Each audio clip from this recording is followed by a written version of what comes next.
Има още няколко допълнителни предварителни настройки, които е добре да разгледаме преди да започнем работа в Max. Основното място за настройки в програмата е в менюто Customize Preferences, където всъщност бяха и мерните единици, които правихме. Първото нещо, което искам да разгледаме, е в табулатора General. И едно от нещата, които променям тук, е броя на възможните андута в сцената. По подразбиране числото тук е 20. За много от операциите, които ще вършим, това число е абсолютно достатъчно, но понякога е добре да имаме и възможност за връщане малко по-назад в действията. Затова това число го променям на 50.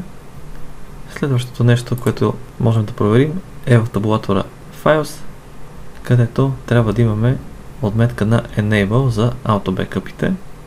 По подразбиране е сложена, но не е лошо да го проверим преди да започнем по-сериозна работа.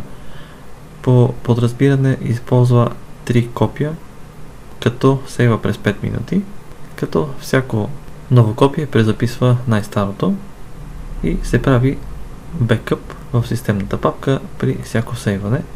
За момента другото важно нещо, което трябва да проверим и което вече по подразбиране така е настроено в новите версии на Max, да се използва гама корекцията със стойност 2.2 и да влияе на материалният редактор и на избора при color пикърите, при цветовете. Другото нещо, което можем да проверим, ако имаме някакъв проблем с визуализирането на обектите в viewport, е какъв драйвер се използва и реално коя видеокарта използва в момента програмата. Това е мястото, където може това нещо да се смени. Към някои от тези настройки отново ще се връщаме, ако се налага нещо да бъде променяно. И така, това са основните настройки, които за момента са достатъчни, за да продължим работа с програмата. А в следващото видео ще разгледаме някои полезни шорткъти.